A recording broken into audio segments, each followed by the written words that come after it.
मैं डॉक्टर दिनेश चंद्र खंडेलवाल, प्राध्यापक एवं विभागाध्यक्ष, समाजशास्त्र विभाग, शासकीय कन्या स्नातकोत्तर महाविद्यालय, उज्जैन, मध्य प्रदेश। आज हम आश्रम व्यवस्था के बारे में चर्चा करेंगे। इस चर्चा के मध्य आपके स्क्रीन पर आपको पीपीटी दिखाई देगी।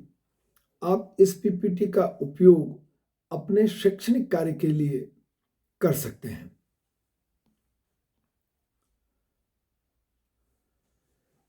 भारतीय जीवन त्याग और भोग दोनों के मध्य समन्वय की बात करता है।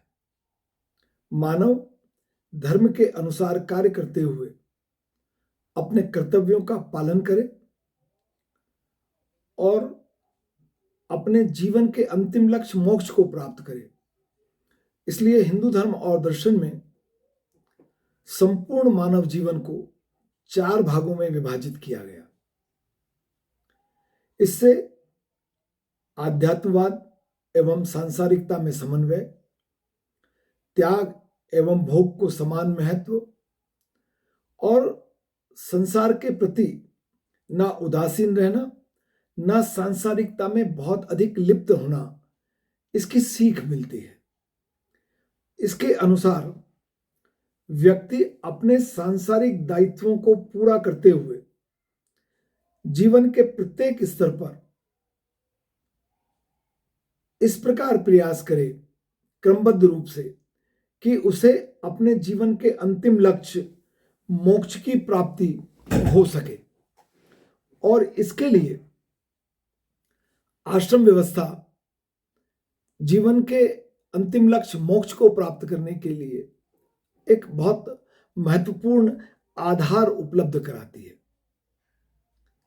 इस व्यवस्था द्वारा व्यक्ति आयु के विभिन्न स्तर पर उसकी शारीरिक क्षमता के अनुसार अलग अलग दायित्वों को पूरा करते हुए मोक्ष को प्राप्त कर सके, ऐसा प्रयास किया गया है।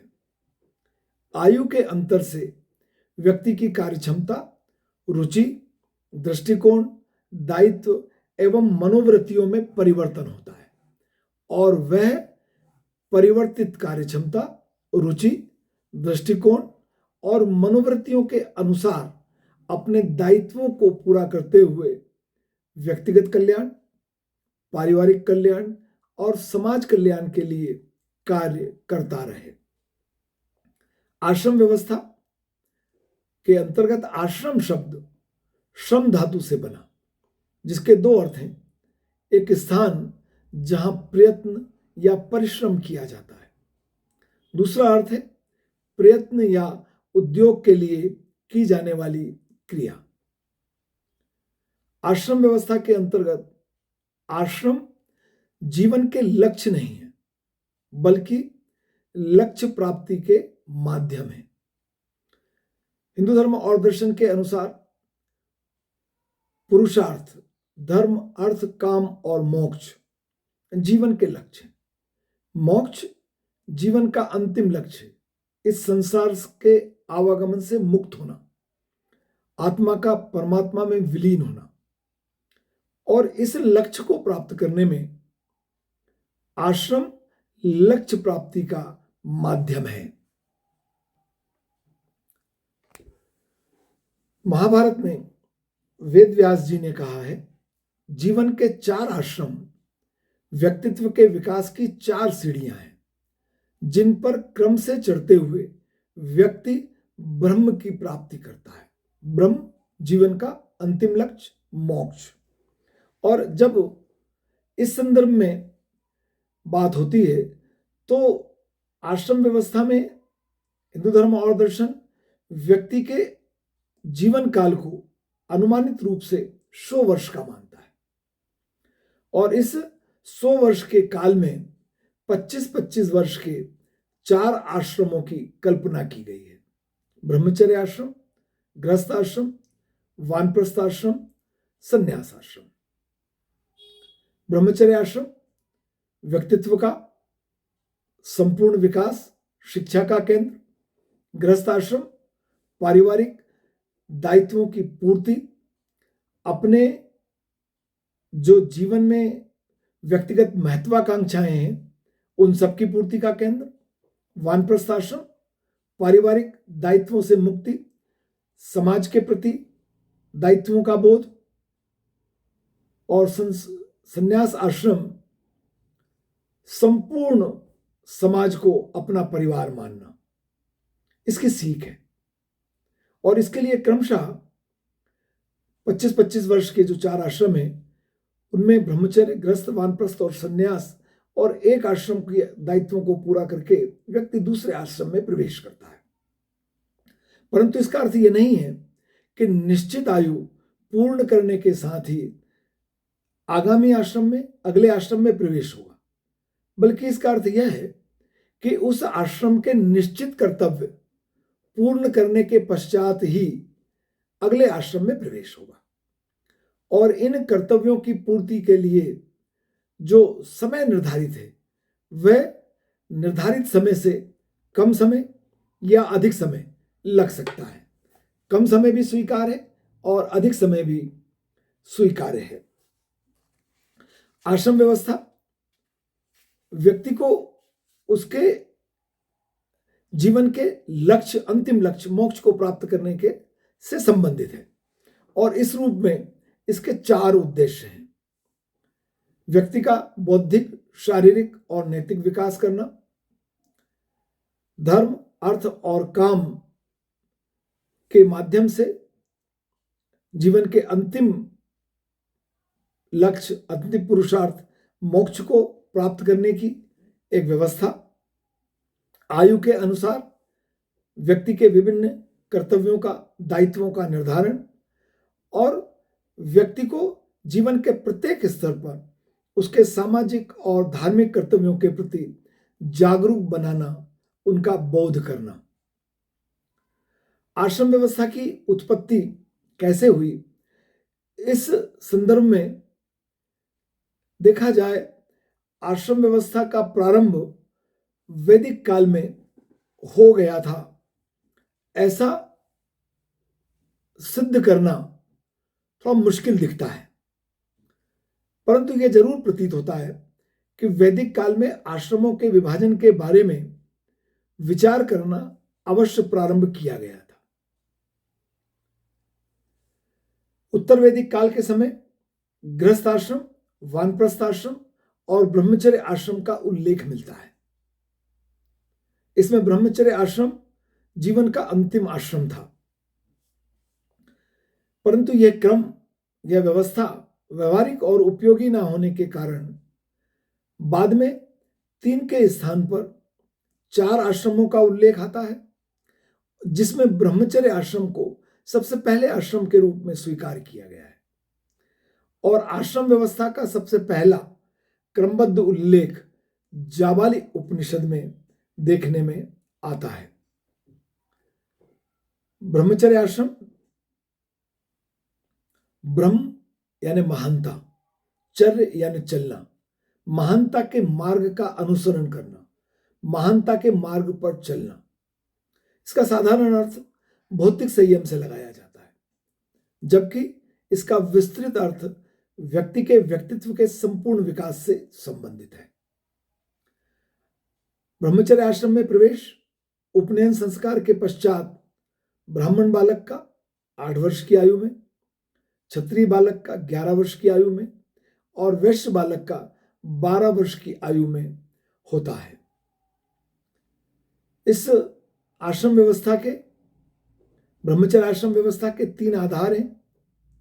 शारीरिक विकास, इस आश्रम में रहते हुए व्यक्ति के, बालक के व्यक्तित्व का संपूर्ण विकास हो, शारीरिक विकास हो, यौन नियंत्रण हो और काम संबंधी उत्तेजनात्मक वस्तुओं के उपयोग से, काम उत्तेजना से उसे दूर रखा जा सके। मानसिक विकास, सत्य, अहिंसा, प्रेम, स्नेह, दया, सहिष्णुता, समानता की शिक्षा, नियमित अध्ययन, पवित्र जीवन व्यतीत करना इसके अंतर्गत सम्मिलित है। आध्यात्मिक विकास के अंतर्गत धार्मिक कर्तव्यों का पालन, गुरु की आज्ञा का पालन, अपने काम स्वयं करना। आप चाहे राजा के बेटे हो, चाहे कोई भी हो, इस आश्रम में आपको अपने सभी प्रकार के कार्य स्वयं करने होंगे। गुरु की प्रसन्नता के पश्चात, गुरु की सहमति के पश्चात विद्यारंभ प्रारंभ होगा। गुरु के शयन करने के पश्चात सोना और गुरु के जागने के पहले जाग जाना इस आश्रम के दायित्वों में सम्मिलित है। इस आश्रम की गतिविधियों का संचालन इस आश्रम में अध्ययन कर रहे विद्यार्थियों के भिक्षा मांगने से संचालित होती है और इससे बालकों को यह शिक्षा मिलती है कि वह बड़े नहीं है। राजा का बेटा है तब भी बड़ा नहीं है। उसे विनम्रता, झुकने की सीख मिलती है। किसी से भिक्षा मांगना, भिक्षाम दे, मुझे कुछ दे दीजिए, सबसे निकृष्ट काम है वैसे देखा जाए तो। परंतु हम इस भिक्षा मांगने के माध्यम से इस आश्रम में राजा के बेटे को भी और सामान्य जन के बेटे को भी विनम्रता की शिक्षा प्रदान करते हैं। इस प्रकार इस आश्रम में रहते हुए जब बालक की शिक्षा पूर्ण हो जाती है, शिक्षा पूर्ण होने का एकमात्र आधार है गुरु की संतुष्टि। गुरु संतुष्ट होना चाहिए कि अब बालक की शिक्षा पूर्ण हुई। तब एक प्रतीकात्मक स्नान होता है जिसे समावर्तन संस्कार कहा जाता है। इस संस्कार के पश्चात बालक को स्नातक की उपाधि प्राप्त होती है और वह गुरु की आज्ञा से अपने परिवार के साथ जाकर पारिवारिक जीवन व्यतीत करता है। यह आश्रम बहुत महत्वपूर्ण आश्रम है जिसमें बालक का शैक्षणिक विकास, उसके व्यक्तित्व का संपूर्ण विकास, उसके छात्र जीवन और भावी जीवन में आने वाली कठिनाइयों के समाधान की शिक्षा,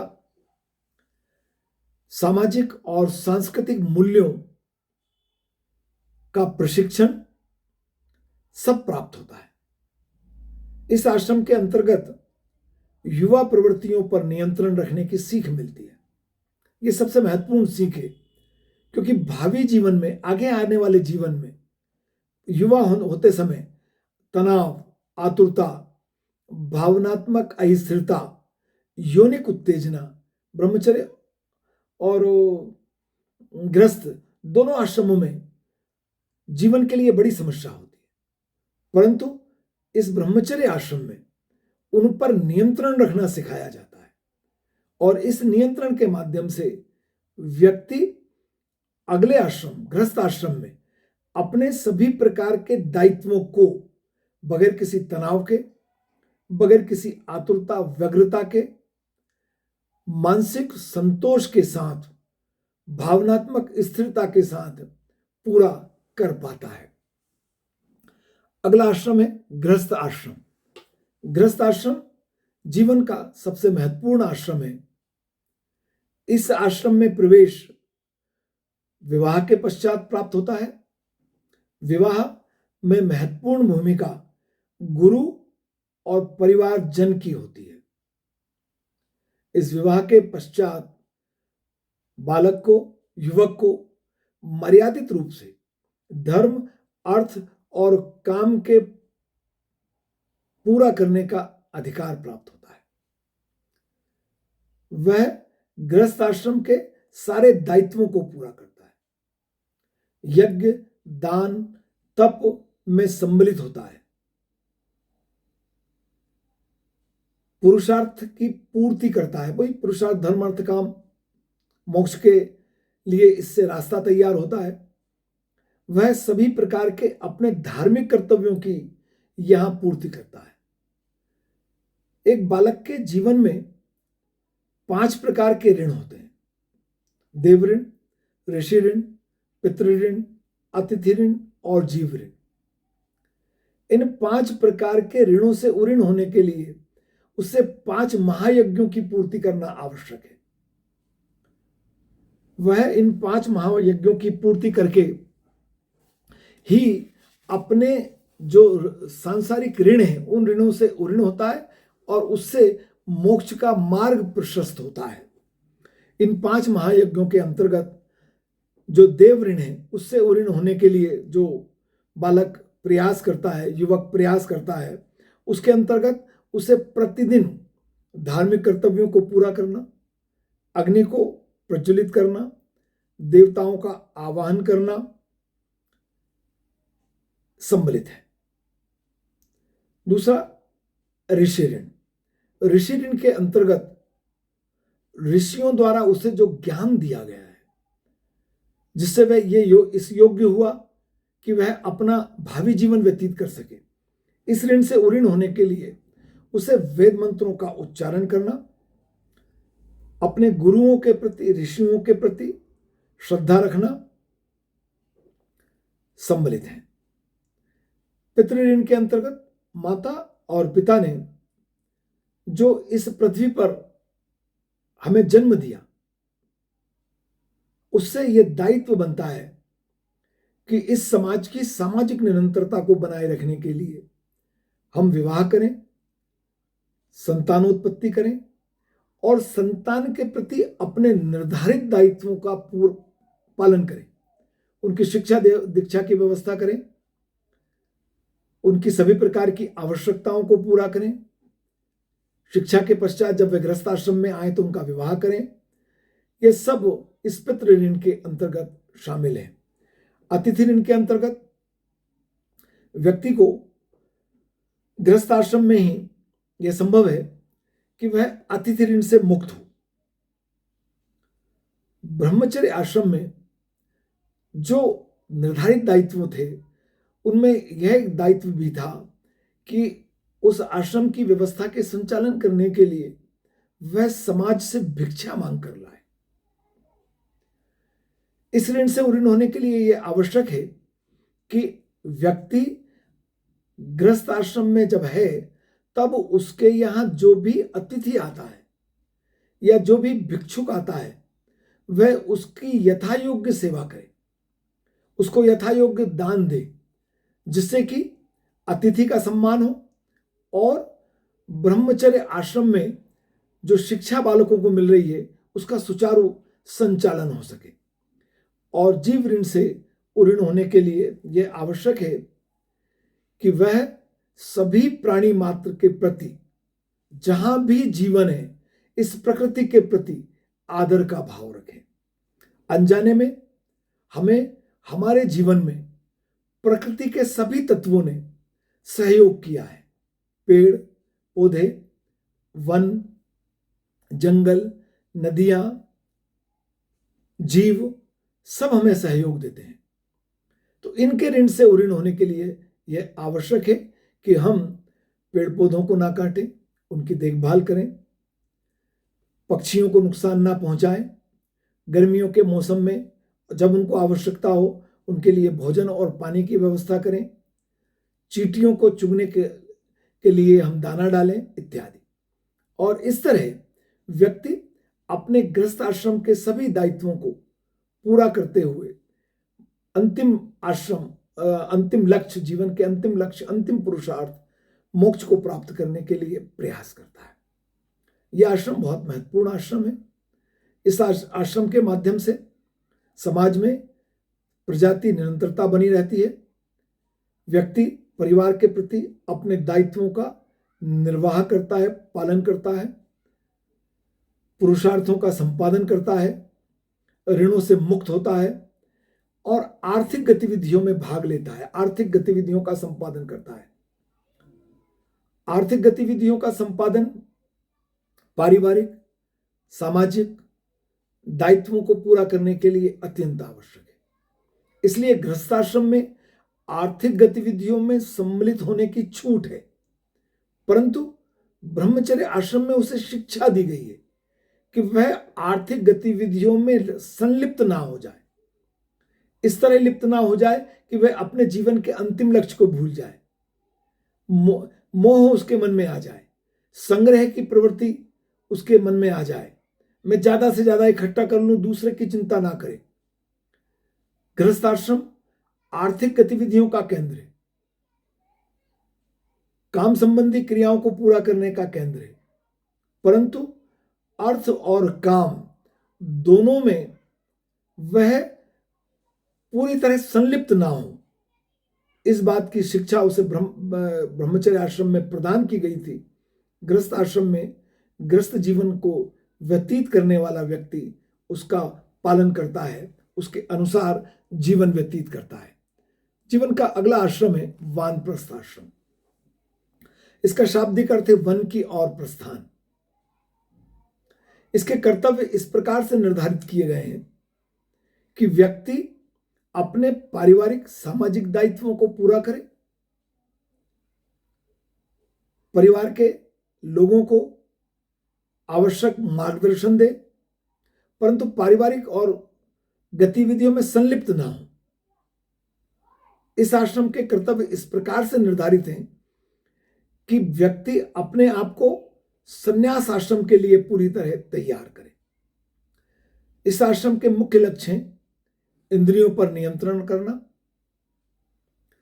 मोह को त्याग देना, सादा जीवन व्यतीत करना, निष्काम कर्म करना, कर्म तो करना परंतु कर्म के प्रति फल की इच्छा नहीं रखना, बच्चों को आवश्यक मार्गदर्शन देना पर उनके जीवन में दखलंदाजी नहीं करना, शारीरिक सुख के प्रति उदासीन रहना, स्वाध्याय करना, धार्मिक ग्रंथों को पढ़ना, दया और सेवा भाव से युक्त जीवन व्यतीत करना, युवाओं को उचित समय में पारिवारिक दायित्वों को निभाने में सहयोग देना। यह आश्रम पुरानी और नई पीढ़ी के बीच में पारिवारिक और सामाजिक संघर्ष को समाप्त करने में बहुत महत्वपूर्ण भूमिका अदा करता है।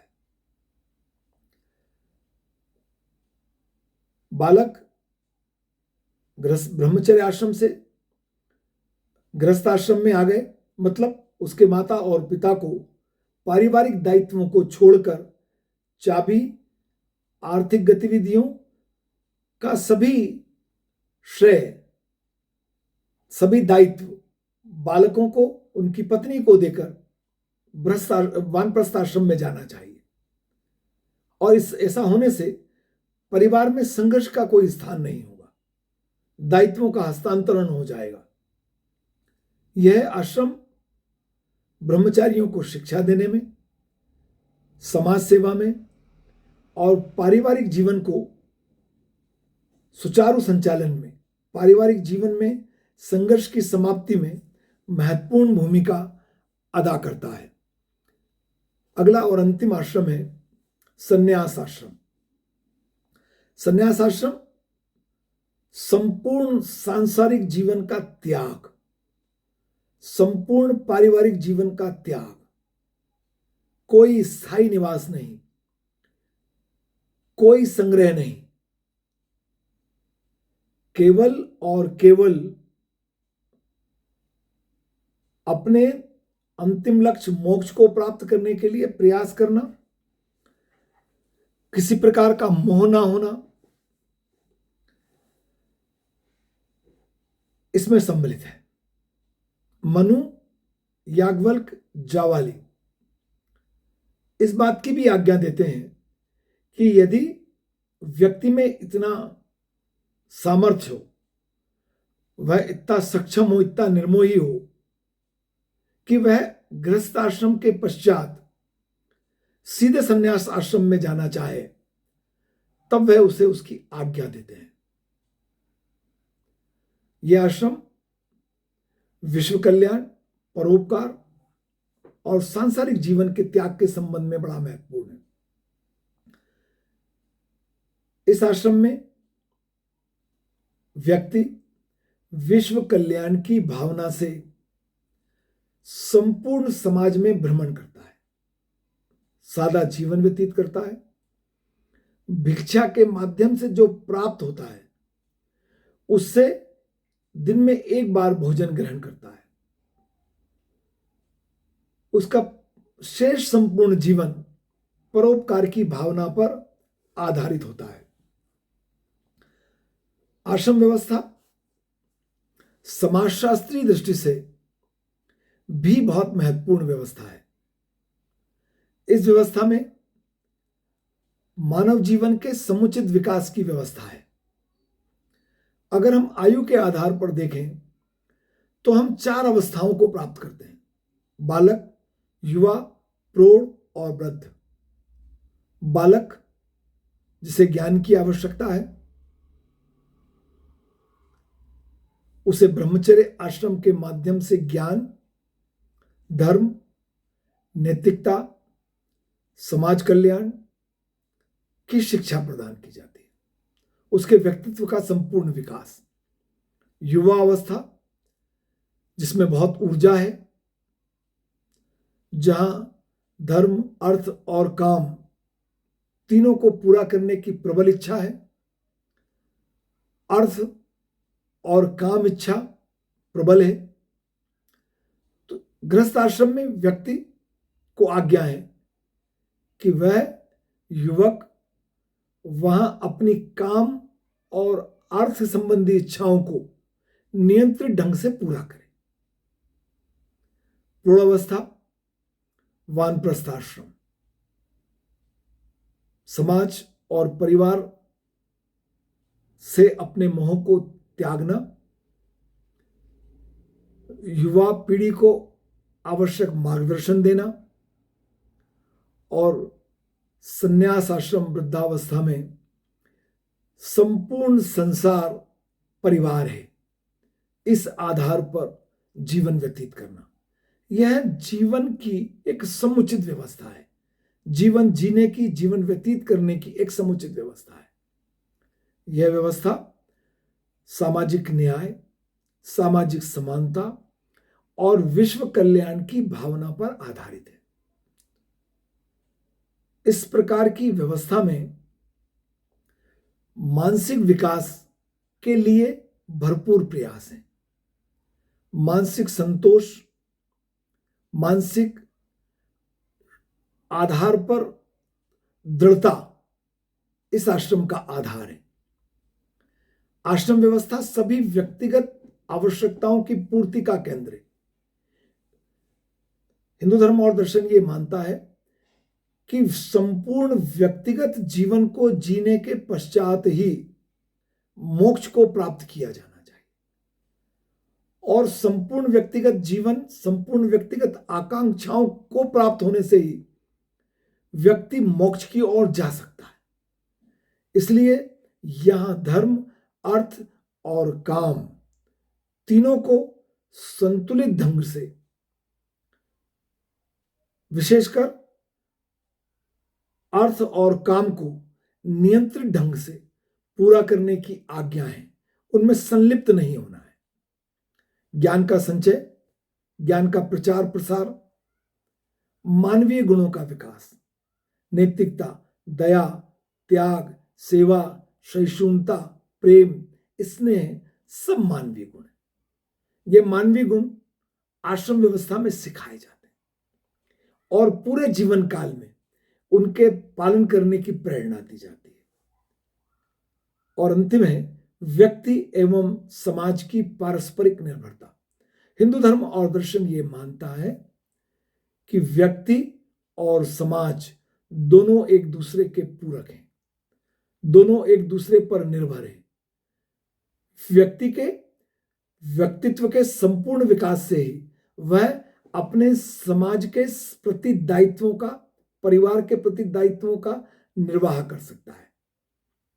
इसलिए आश्रम व्यवस्था व्यक्ति, परिवार और समाज सबको समान महत्व प्रदान करती है। आश्रम व्यवस्था भारतीय धर्म और दर्शन में के अनुसार व्यक्ति के जीवन के अंतिम लक्ष्य मोक्ष को प्राप्त करने का रास्ता है, मोक्ष को प्राप्त करने का माध्यम है। धन्यवाद।